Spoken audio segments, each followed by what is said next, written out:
we have a guy here. It's a very important piece of information we're going to be hearing from this guy. So because it's a lot of information and it's a guy who helped the formation of the Caribbean Stars, I'll have to ask him to introduce himself and give us his background for where he came. Good evening. Midget, thank you for taking the time to interview me. I don't know why, but I do appreciate you taking the time. My name is John Williams. I was born in London, England, and I'm of Dominican descent. I'm not from Antigua. I've seen a couple articles that say I'm from Antigua. I want it for the record to be noted that I'm from Dominica. Born in London, England, and have came to Canada at the age of 7 years old and haven't left.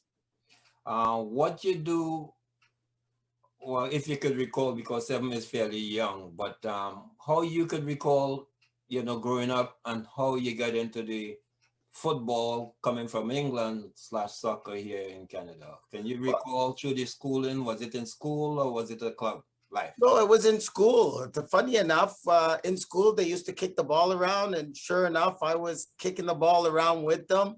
And it was just something that all the kids did at a young age, and I played along with them as well. So it was something, I guess, that was, sort of stuck to me a bit. Okay, so you start playing in school. When you played competitively, when that brain of yours started to go towards scoring? When did I start? Or did you start? You might have been a guy starting the net, never to know. But I saw you scoring goals. It's really funny you say that, because I had a whole bunch of friends, Italian friends, because I somewhat grew up in an Italian neighborhood, and my friends, Nino Adamo, never forget him, because he went on to play for the Toronto Blizzards and some other teams. We used to play a lot of schoolyard soccer, right? And he taught me a lot of different things that I really didn't have any knowledge of. I could just kick a ball and I can run after a ball. So I was a kick and run kind of footballer back then. So GB and them correct when they say you just go vertical, but I didn't really have a problem with that. So when you got into really competitive stuff?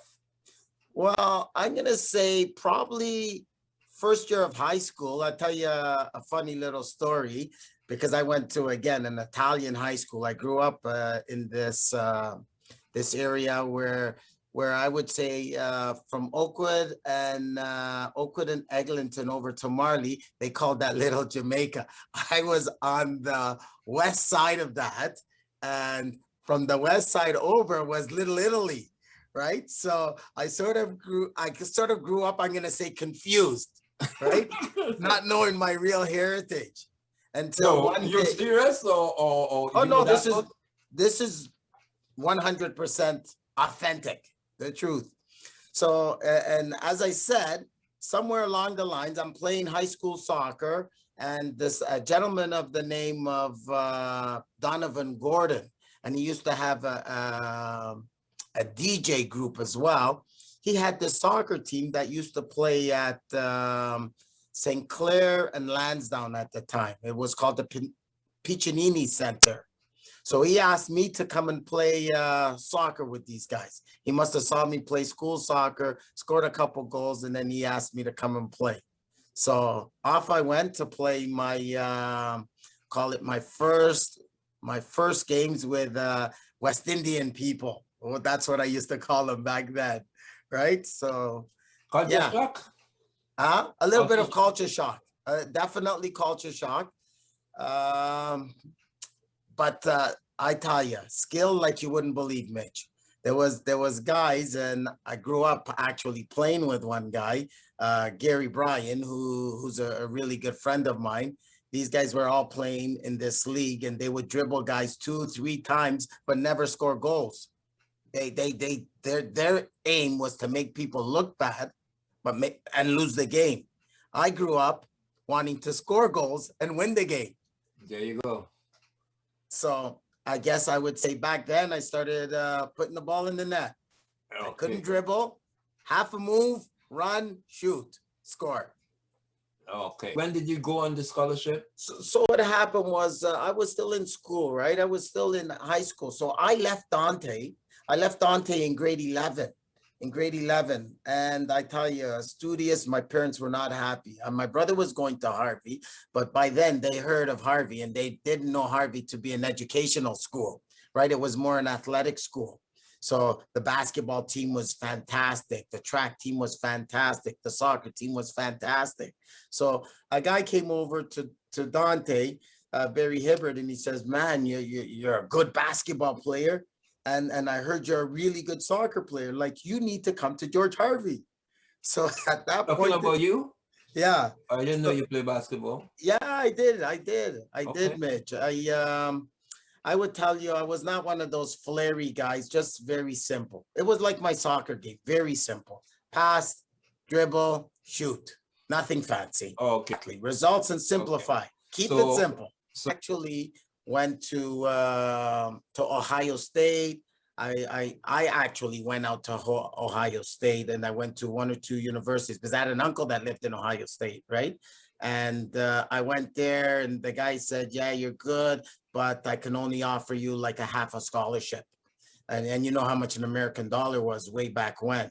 So I came back, I told my parents, they looked, they said, we have schools here in Ontario. No, you're not going. So this guy named, he's got so many different nicknames. EJ, Eric Johnson, and he actually played for us back in good and player. Eric was a fantastic defender. Yes. So anyway, so Eric was in school, and coach asked him if he knew any good goal scorers, right? And so Eric took me out, and Trini and I actually went out. We went out there, and we played. We tried out, and he offered me a full scholarship. And at that time, Trini's brother was at our rivalry school, which was called Wesleyan University. That's Stuart T. Stuart T. That's right. So we both went there for a practice. Coach liked us. Again, that coach offered us a 3/4 scholarship. But you know, you had to be smart. So you had to use coach against coach, right? So I went there and I said to my coach, well, that coach offered me a full scholarship, as much as there's more Canadians on your team, which would make traveling much easier. I said, I got to do what's best for the pocket, for my parents' pocket at the time. So sure enough, when he knew I was going to go to Wesleyan, he found money. And when he found money, I already knew that was going to be my spot. So were you also saying meeting EJ in Caribbean Stars? If I'm not mistaken, you might have been the one recommend him to in the Caribbean Stars. He was the one who put that word in that the guy was looking for a forward. Yeah. Look at that, ladies and gentlemen. You just find out in this exercise I'm doing here, these guys played for me and I didn't even know. Even if you brought EJ, I didn't see that communication between you and EJ to even know what you're telling me. Oh, so you're lucky in how long you stayed there in the scholarship? All 4 years. I played all 4 years. I was fortunate enough. I was an all conference, and I was fortunate enough to get selected to, they had a senior bowl back then. The top 20, I guess 22 from each East and the West.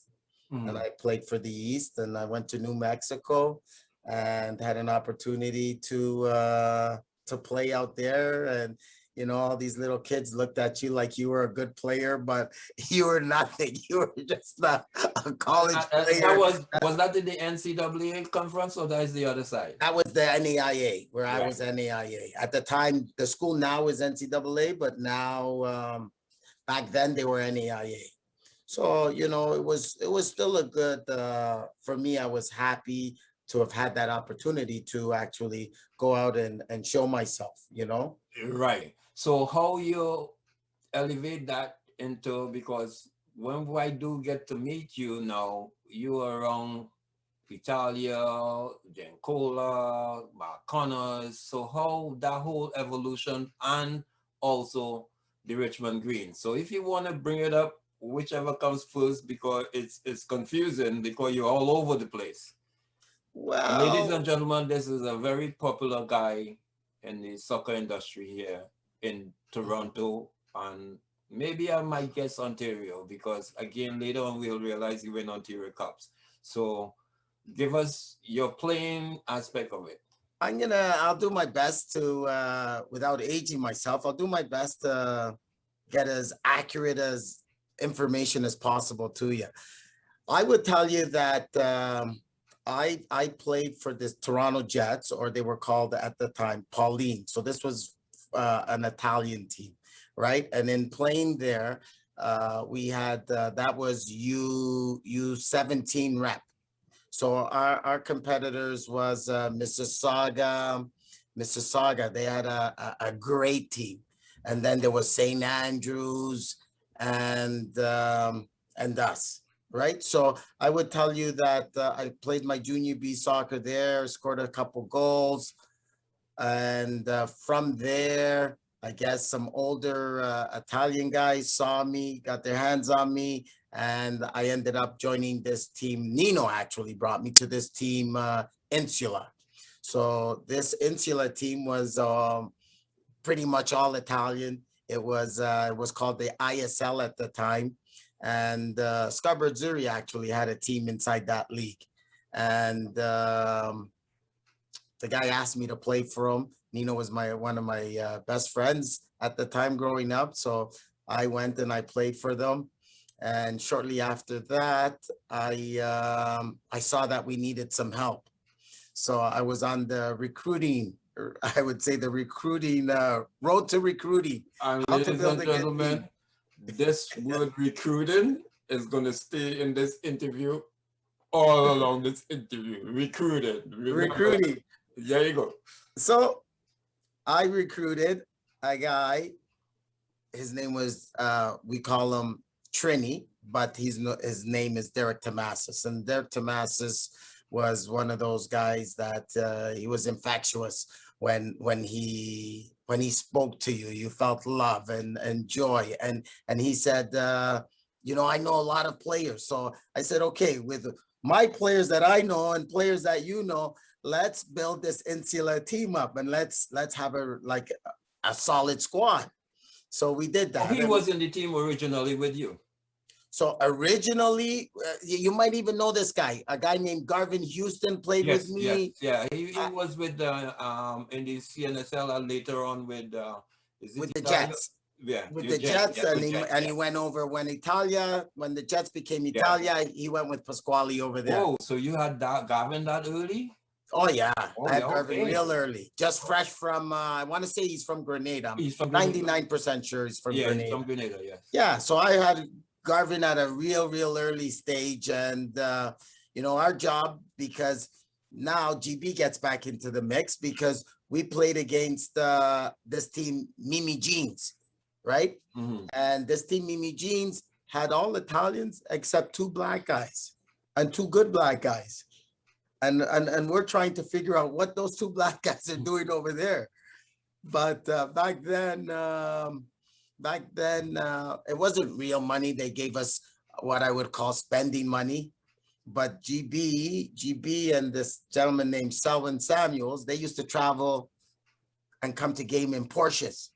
Like their owners used to pick them up, put them in suits, and they were coming big time to the games. No kidding. This is authentic.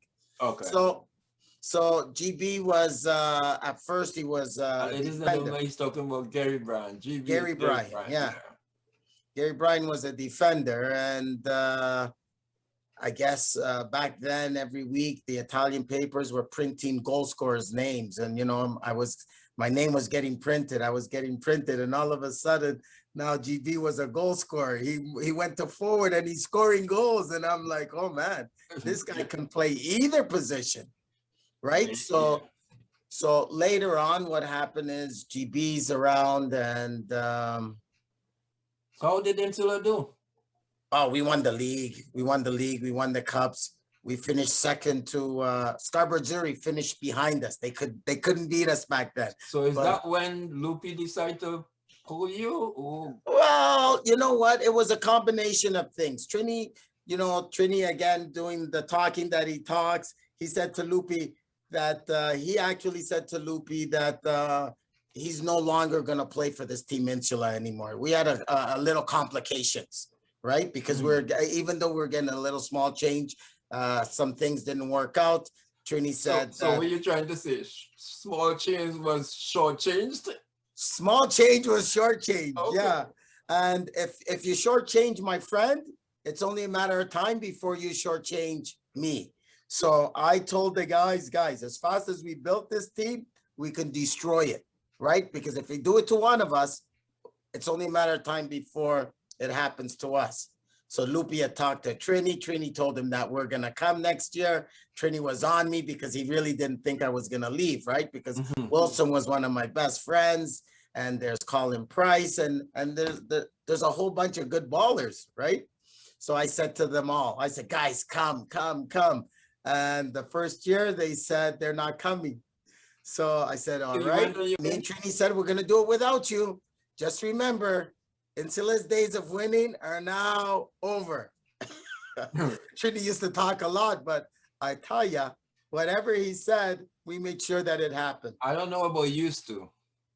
Well, he still does talk a lot, okay. Oh, for sure. But Mitch, you might be one of the few Trinis that don't talk too much nonsense. Most of them, Anton, Trini, his brother Stuart. It has to be something in the water in Trinidad that makes you guys talk so much. Yeah, so that's what really happened. So Trini and I went over to Azzurri in 1987. And he told Loopy, the winning starts now. And I don't know how, but so said, so done. 1987, we get to the Ontario Cup finals. Boom, we win our first championship, right? First year in, we win the league, we win Ontario Cup championship. What are the familiar guys that the community would know? Would you and Trini were the only black guys? Or? No, they had Peter Nord that was there before us and whatnot. But, and then it was pretty much more Italian guys. Like Gibbs was in and out, but in 87, he didn't play with us. Gibbs was in and out. And then what happened was in 88, now Wilson, Price, everybody comes over, right? We're defending Ontario Cup champs. And that's intensive. That's an incentive. Yeah, and we lose first round of the game. We lose in 1988, first round of Ontario Cup, because our heads are too big. We got better players, and we think we don't need to do the work. But before then, we actually we meet up with another solid defender, right? And his name was McIver, and he played for another Italian team, which was called Catalay. Him and you're gonna know this name, Carl Turner. Carl Turner, we used to call him 10 foot. Yes. You heard of Carl Turner, right? West Side, when West Indies. Yes, West Side, Shane, and them. Yeah. But so Carl Turner's nickname was 10 foot because when you went into a tackle with Carl Turner, you 9 out of 10 times you didn't come out walking the same way you went in, right? So we could never get Turner to join us because he's one guy we definitely wanted to join us, but he never joined us. But they had this guy McIver, and McIver, I'm telling you, because Turner was in the midfield, McIver controlled their whole back line. The ball was in the air, he would win it. The ball was on the ground, he would be involved in winning. So we said to McIver, you can't be doing, and no disrespect to those teams because they helped us meet each other. But I said, you can't be doing all that work for the Italian guys. Come and join us over here. Look, you got Gibbs, you got Trini, you got me, we got all of these brothers together. Recruit. So we ended up picking up McIver.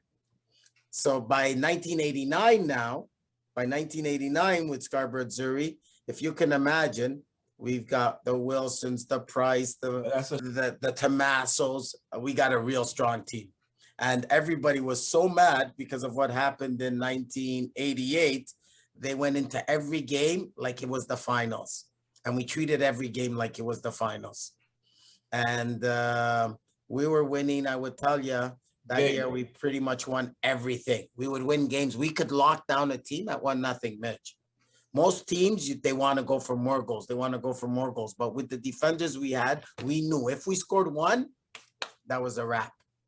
Yeah. And yeah. And okay, so you're back here, you're playing, you meet, you link up with Azuri. Yeah. And then it seemed like a group of you guys start specialty, that the names you call in there seem to be around specialty. Yeah. So what happened was there was so many by the time I had come, I think it was even before I went to school, Mitch. What happened was there was so many little indoor tournaments, right? And I don't know if I want to tell you this. I believe Trini goes to me, something happened to my car, and he goes, "Don't worry, there's a mechanic that he knows, a really good mechanic, and this is where he lives." And I called him up.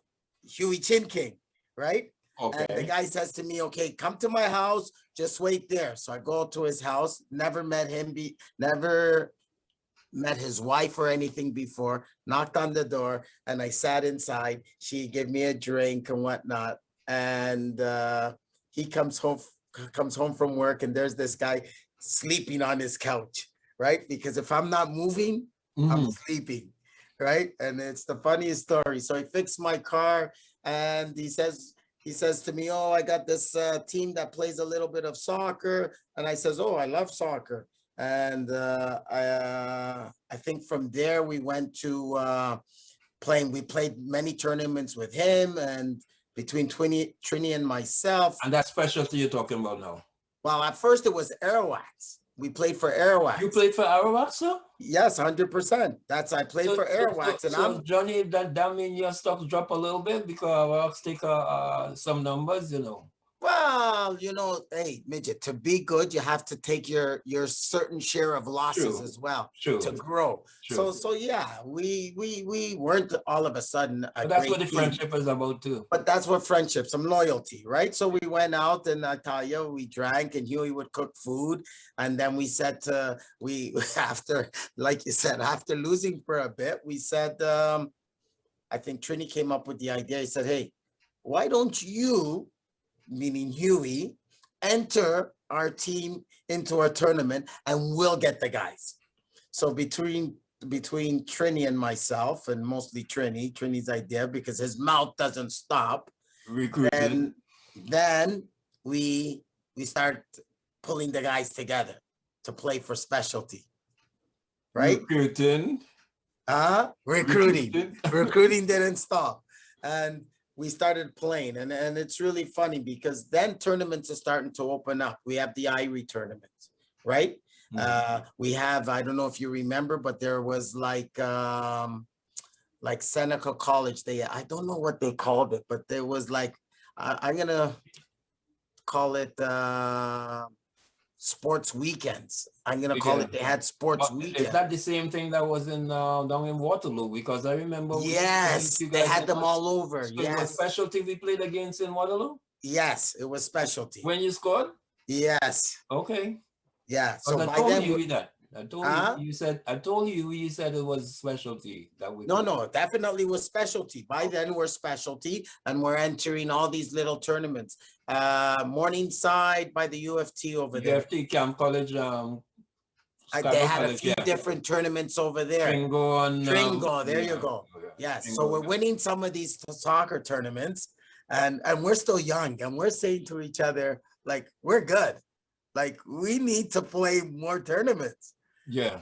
And I think what had happened was, because at the time, Huey was paying for everything. Huey went out, and Huey was getting sponsors, and Huey took care of the uniform. The Oriental Caribbean specialty, the guy stored Morningside and Shepherd end up being the sponsor. The sponsor, yeah. Yeah. Right. And so through that now and again, years are passing and we're playing in all these different leagues. And then I think what happened was I don't know if we played in what used to be at Nielsen, Tapscott, that field over there. Marvin? Malvern. He said yes in the earlies. We played maybe 1 or 2 years, and then Yes, in the he earlies. had had And enough. that's seeing that you hit there now. Let's go on the bigger scale because we still have GS to cover. We have the accomplishments of GS and stuff to cover in Caribbean Stars. Specialty Richmond Green. Specialty Because I Richmond. think is it safe to say that was the biggest tournament, that and the other indoor at Soccer City? Those were the two big, almost like a league that you guys joined.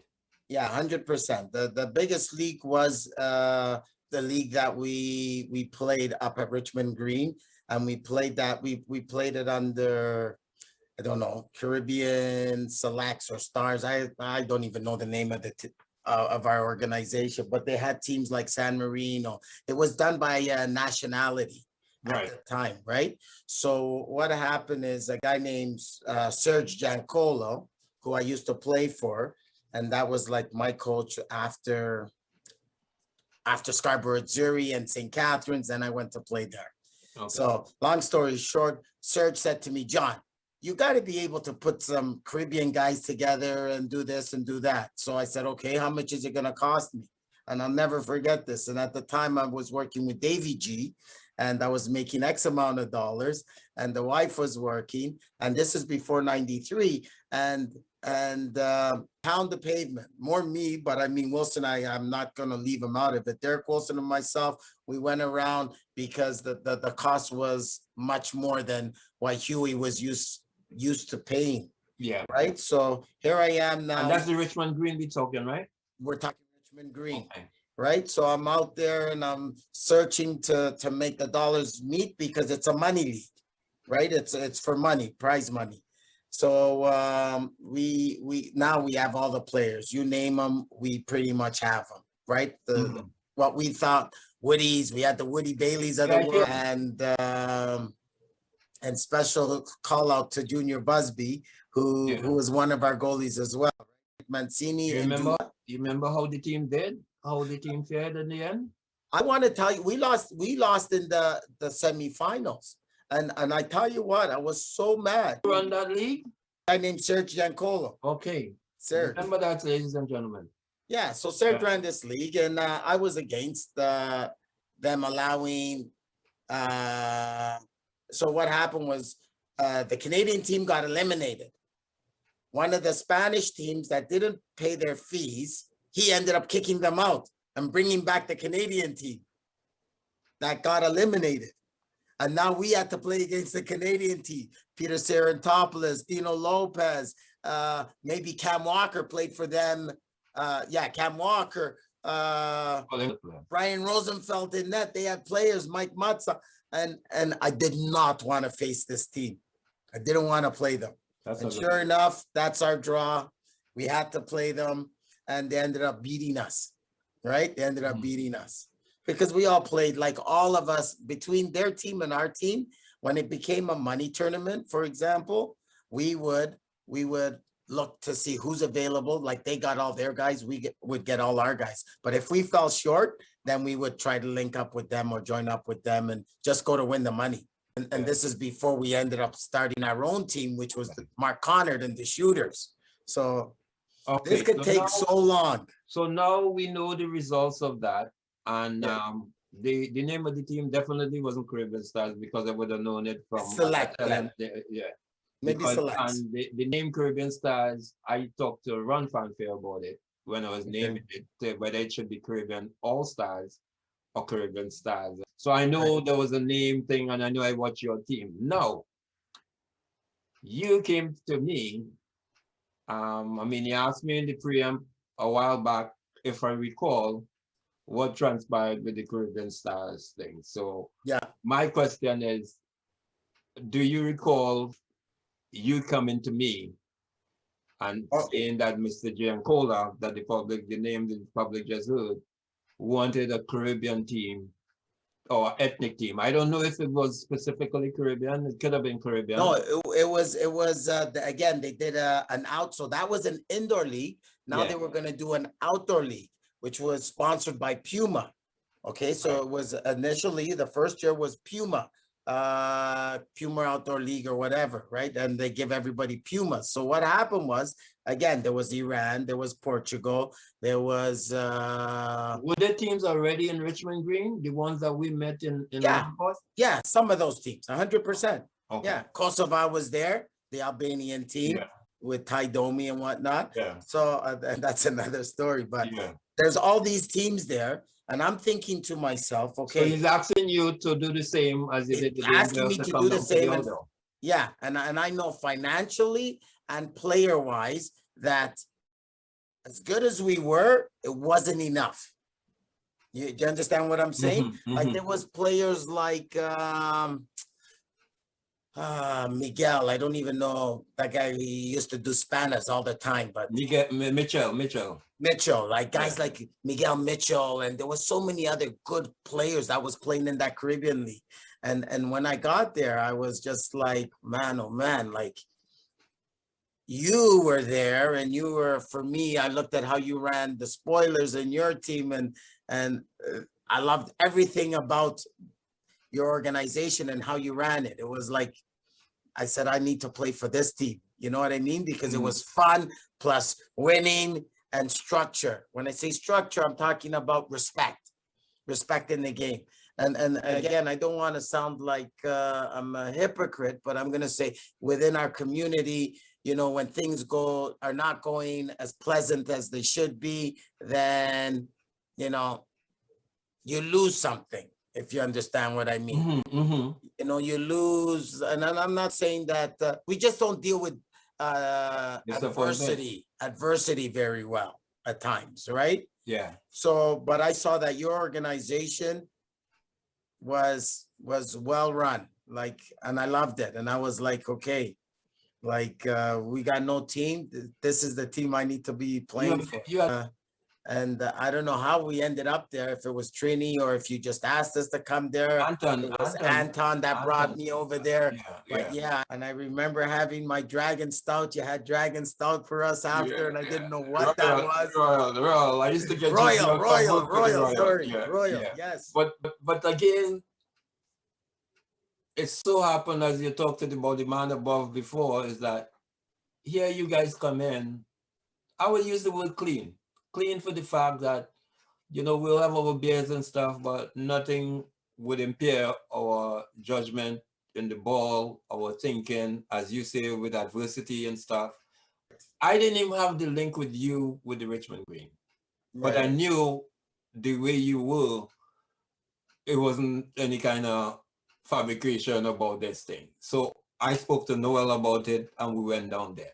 I'm telling you, Mitch, for me, I would tell you my whole soccer career, if I look at all the different teams that I played against or played with, the better, I'm going to say the better players, for sure, every team had one or two good Caribbean players that played for them, that kind of made their teams. Had a lot of good players. Yeah. A lot of quality players. Now, what did you think about the affiliation? Ladies and gentlemen, again, this guy, as I said in the onset, was very pivotal in a lot of the things I did at the later stage of my administration. He did the whole community. I affiliated with West Indies, affiliated with all the teams, but GS had the bulk of the personnel, which is the JC and the Emil and these guys. Did it help the club, the affiliation, because you had players playing at that level? How did you look at that whole era of helping your players, if it was a help, if in terms of giving me personnel? That what it was CSL then or CNSL? CPSL. Okay. I knew that obviously that the league was the top pyramid at that time. Okay, and the players that I had, like players like JC, West Mass. No, I didn't have West Mass till maybe a year or two later, but I had Emil, I had guys like Ryan Dummett. Like I ended up with a lot of quality soccer players. And let's deal with the magic word. Were they recruited by you, or I recruited them all. All right. So from that era, you went on to bigger things, because you're talking that's 2002 affiliation agreement, and then 2005, boom, you won the national. Yes, won the national. Yeah. Right. So you had some accomplishment. What within that time, since the 2005, is your accomplishment? And again, I don't gauge accomplishment on just winning, Midge. I'm gonna tell you, I wanted to surround myself around people that one liked each other and respected each other. The winning I knew would always come. The winning I knew would come, but you needed to get a bunch of guys that really enjoyed each other. And that was the formula that I needed to use to get players over. Come and join a family. Come and join guys that like to have fun. I wonder where you got that from. Huh? I wonder where you got that from. Well, you know what? Not before you. I hate to tell you this.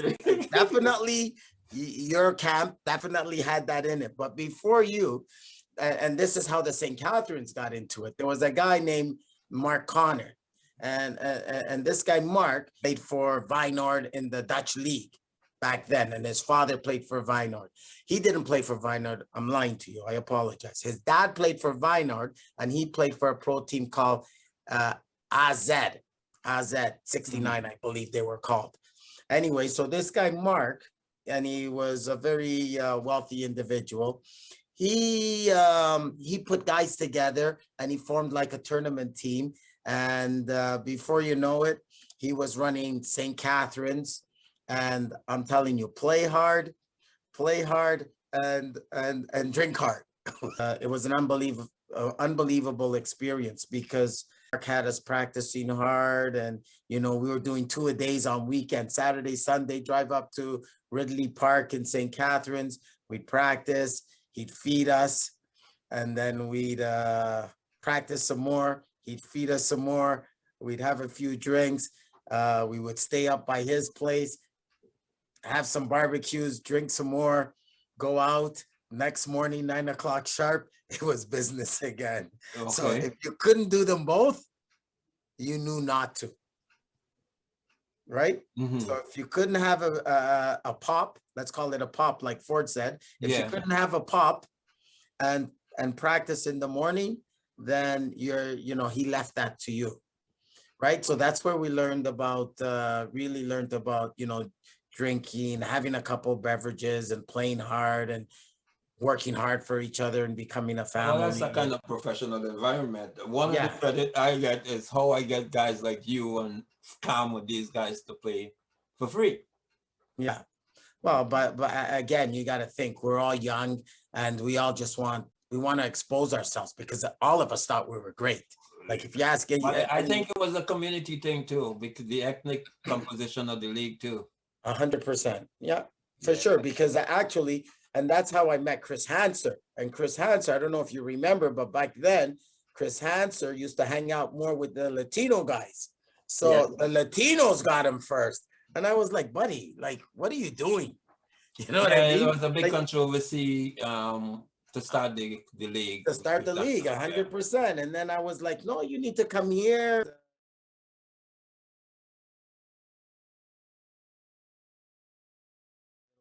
In 2005, when we won the championship, I'm going to tell you that throughout the game, Chris came up with different decisions. And a lot of people may not know that, but I'm never afraid to tell the truth, right? He in extra time, suggested something to me, and I thought about it, because you're talking about only having 5 substitutions. And at a certain point, I said, Chris, it's time. Bam. And we made that change. And that change is really what won us, in my opinion, what won us the Canadian Championship. Well, that's good, because, I mean, credit to you to be aware too, I mean, the suggestion is one thing, a lot of people will shoot it down.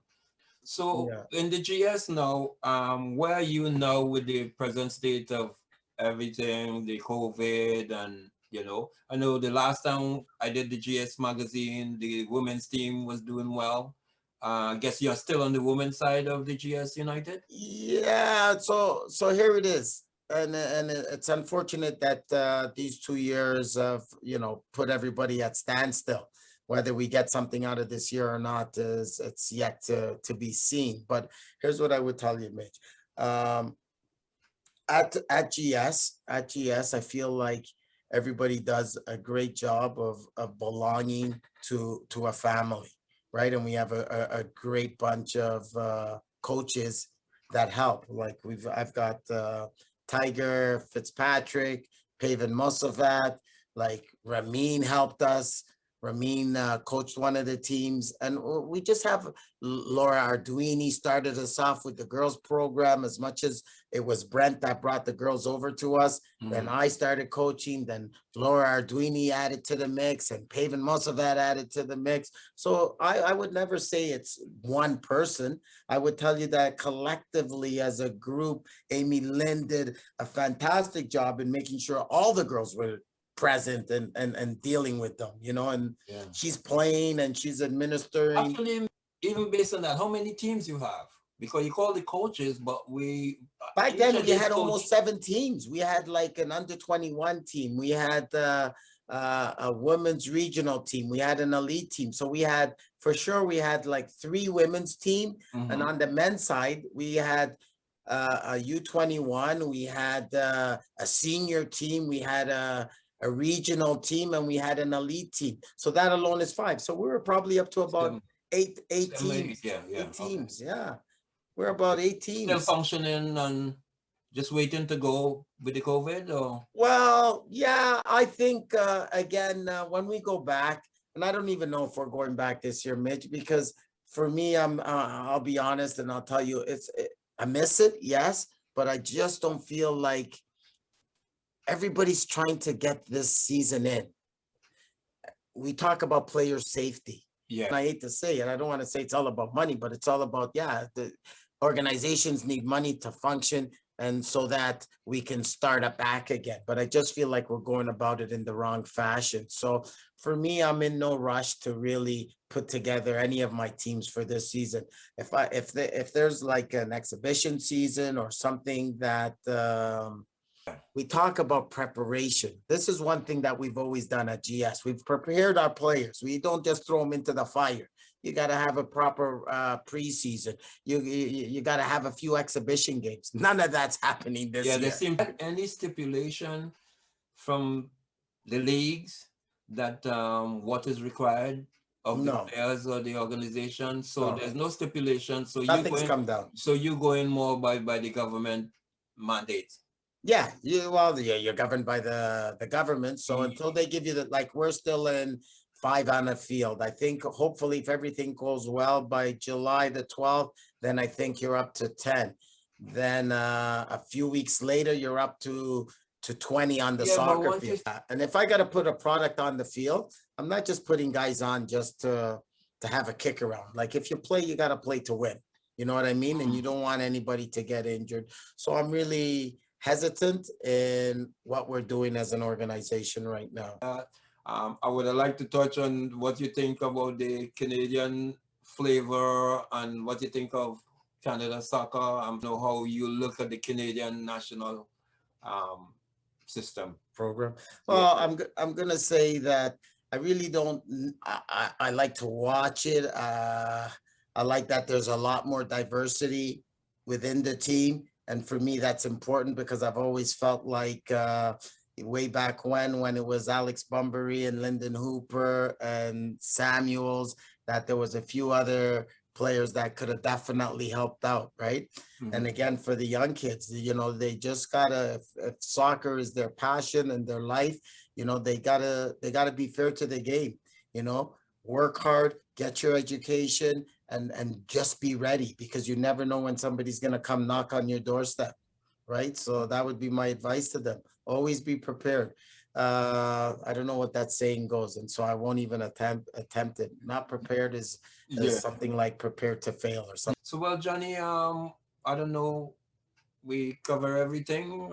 As far as I'm concerned, Midget, I appreciate you taking the time and your involvement with the game. I think you're instrumental, definitely in our community, in getting the word out there that there is a lot of great Caribbean soccer players, and there is a platform in which the younger kids can definitely use to get themselves to whatever level they want to get themselves to, right? And if they're having issues uh, getting there or getting the help that they need, then I tell them reach out to Aldwin, and Aldwin will reach out to us, because I know they're not going to be able to contact us, right? But Yeah. I mean, I've helped people that don't belong to this club. I mean, at the end of the day, you want the best for all the people in our community that's serious about the game, and there's many coaches that are stone throws away that can help people. And in fact, just the other day, I made a phone call for a young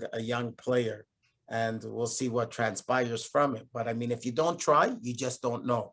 Yeah. I would really say to them, because a lot of them feel like soccer is going to be their way out. Soccer could be their way out. Without an education, it won't be your way out. One out of, I don't even know how high that number is, It's but pretty it's high. real high. Yeah, it's pretty high. Real high. Don't even call it. Get an education, and that's going to help you to your pathway. That's what I would tell you. Yeah. So Johnny, I want to thank you for the information. Now we know the surroundings around the Caribbean Stars. We have you as the recruiter. And stay safe. And thank you very much once again, Mitch. All right. Take care. Take care. Bye. Bye.